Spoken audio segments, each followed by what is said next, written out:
Génesis, ayer y hoy, aprendiendo del pasado. Génesis, ayer y hoy. Esta pandemia ha producido en las economías del mundo un verdadero momento de quiebre. Simultáneamente, la que era principal potencia capitalista de la Tierra, Estados Unidos, ve el crecimiento de China de manera exponencial y los chinos salen a competir no solamente porque tienen un mercado que se diferencia del norteamericano, porque tienen más de 1.000 millones de personas de diferencia para el consumo interno, sino porque además los chinos se han expandido en el mundo haciendo lo que se llama la ruta de la seda invertida, es decir, ya no es Occidente que iba a ver qué se podía llevar de China, sino son los chinos que viajan por todo el mundo del Oriente y, por supuesto, del Occidente. Esta dicotomía, esta discusión de quién es el que maneja la economía universal, ha hecho que en las últimas horas el presidente de Estados Unidos, muy preocupado, hablara con la secretaria del Tesoro norteamericano. Y la secretaria del Tesoro norteamericano, que quiere tomar una determinación, necesita la complicidad del G20, porque en Estados Unidos existe una mínima posibilidad, dicen ellos, pero la están estudiando, de que haya una migración económica hacia otras latitudes de las grandes corporaciones internacionales que por lo general tienen sede en el país del norte. ¿Y de qué estamos hablando? De la famosa tasa corporativa, que en Estados Unidos las empresas multinacionales y las empresas locales, las grandes corporaciones, pagan un 21% y que ahora la secretaria del Tesoro, que se llama Janet Yellen, la quiere llevar al 28%. Y esa suba, cuando la aplique, tiene miedo que haga una migración económica de capitales a otras latitudes. Entonces, ¿qué necesita Estados Unidos? La complicidad del G20 a los efectos de que ellos también compartan una tasa para las grandes empresas y las grandes corporaciones. Están empezando a mostrar el talón de Aquiles, están empezando a mostrar que hay una flaqueza que ya no alcanza a ser primera potencia militar, sino que también ahora necesitan del auxilio y la complicidad de otros países para no sucumbir, primero por la enorme cantidad de muertos que tienen, segundo por el destrozo que se ha hecho en la economía norteamericana, y tercero porque esto no está controlado ni mucho menos, sino que todo el mundo está preocupadísimo por la forma en que se expande algo que nació en China, pero que nadie sabe cómo se va a conducir en un tiempo venidero inmediato ante las tremendas olas y la mutación del virus del COVID. Bien, esto pasa a nivel mundial.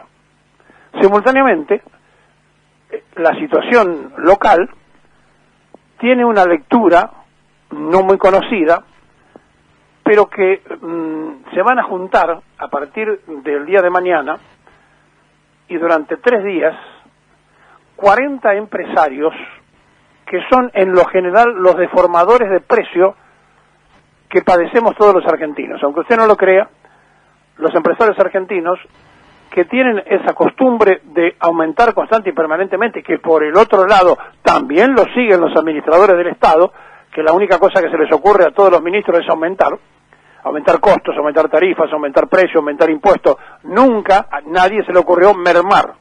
Es decir, pocos impuestos y el que lo va preso. No, acá se inventan impuestos, se sobrecarga a la gente que paga siempre y el evasor nunca lo encuentra porque como no figura, nunca lo encuentran, nunca lo buscan tampoco. En esta Argentina desubicada, desordenada y desorganizada, se juntan 40 personas que ya hicieron, si no me equivoco, entre 4 y 5 reuniones anteriores en el Liao Liao, un coqueto y hermoso hotel de Bariloche, donde se van a juntar los que ya alguna vez estuvieron reunidos con Mauricio Macri. Le voy a nombrar algunos, porque para el caso, para ilustrar, no voy a nombrar los 40. Pero para que ustedes se den cuenta, por ejemplo, los que cuando Macri gobernaba vivían en la Argentina, que ya no viven en el Uruguay, que ya no viven aquí, viven en el Uruguay, van a figurar por las redes, porque no quieren cruzar para este lado. Estamos hablando de gente muy conocida, de gran manejo económico, y que, repito, durante la gestión de Macri vivían acá e incluso parientes de ellos eran funcionarios del gobierno.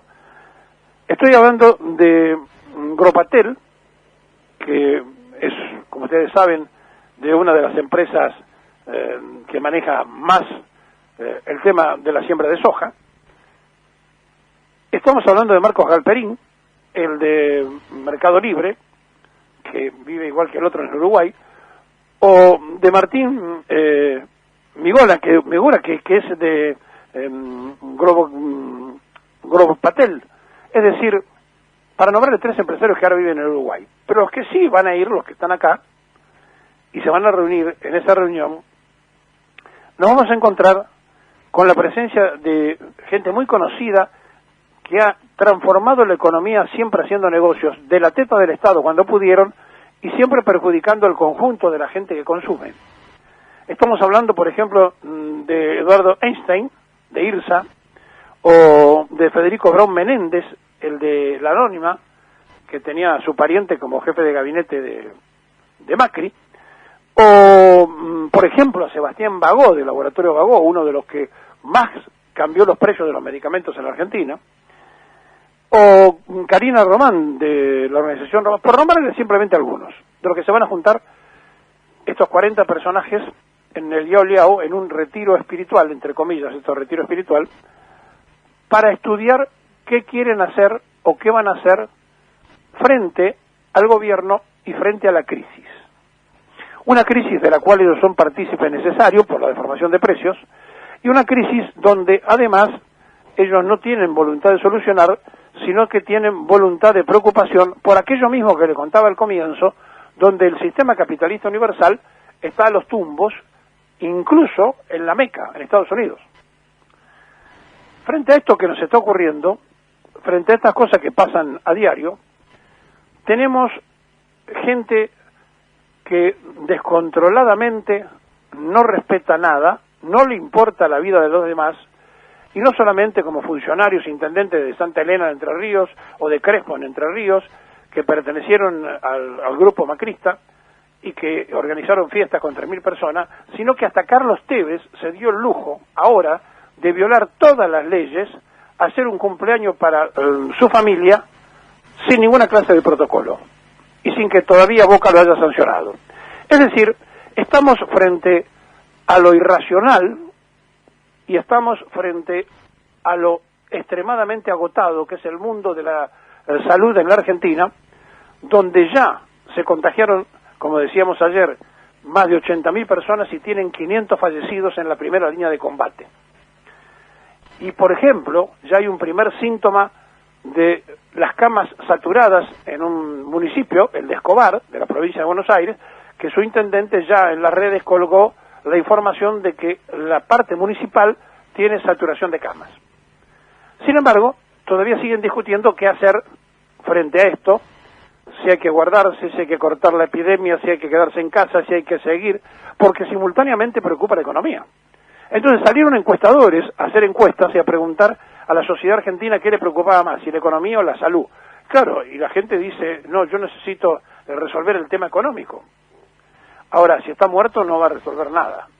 Entonces, evidentemente, estamos ante una pregunta de orientación. Es como cuando nosotros hacemos una pregunta ayer, donde la intención nuestra era mostrar a un gobierno que no está ejerciendo el poder, y entonces le preguntábamos 2 veces al oyente, induciéndolo al oyente que dijera si era un gobierno, el de Fernández, o de los Fernández, que era fuerte o débil, o si estaban ejerciendo el poder del voto ciudadano. Porque siempre las encuestas son inducidas. A ver si alguien cree que las encuestas son objetivas. No, nunca, jamás. Siempre los encuestadores, cuando hacen una encuesta, le van a preguntar si es blanco una pared que es negra y se lo venden al que es gris. Es decir, el encuestador siempre trabaja porque alguien se lo encargó. Entonces tiene una intención en la encuesta. La gente está preocupada por la economía. Claro, yo también estoy preocupado por la economía. Y usted seguramente que me está escuchando también. Ahora, si tenemos que opcionar entre salud y economía, ¿qué hacemos? Bueno, este es el dilema en el que están discutiendo los dirigentes de la política argentina, entreteniéndose entre esa discusión que no necesita discutirse. porque las medidas que hay que tomar son medidas muy ciertas de ejercicio del poder.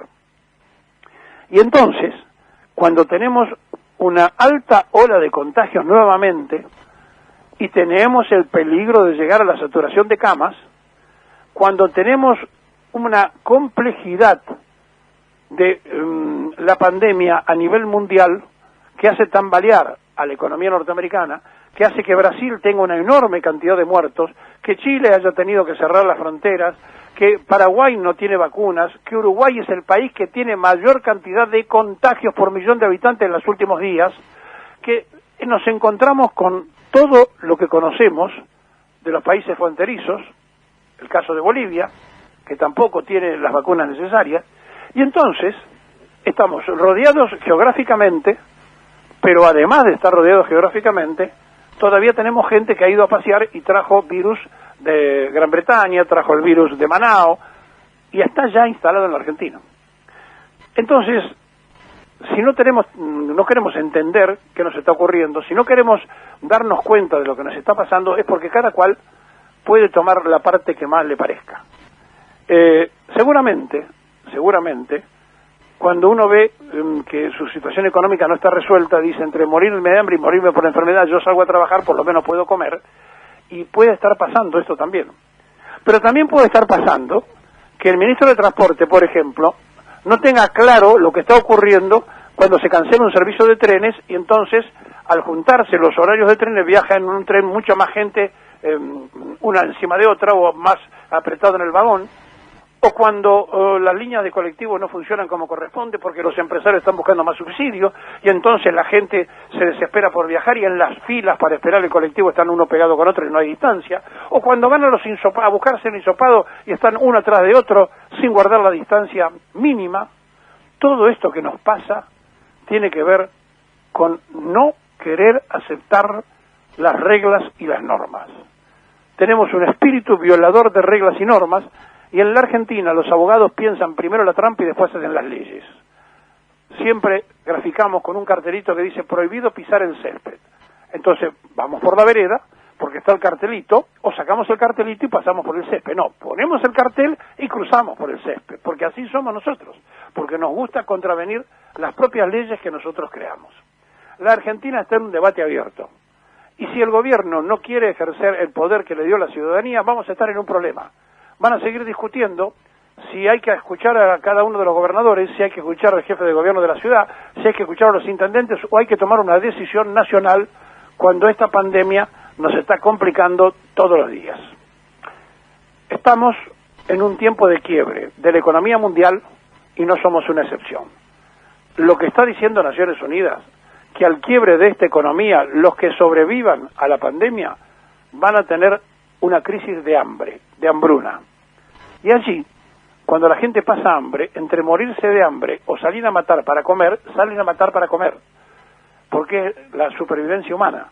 Y eso significa la guerra, y eso significa el enfrentamiento armado, y eso significa muchas cosas que ni siquiera podemos imaginar en un mundo que no termina de darse cuenta que estamos en una de las crisis más profundas y que es cierto que siempre el planeta Tierra ha tenido pandemias, pero esta es muy fuerte y la comunicación universal hace que además de ser muy fuerte la pandemia, haya una tremenda difusión. De lo que no le van a contar nada es de la reunión del Liao Liao, ni tampoco de lo que pase con el G20. Por eso se lo decimos aquí.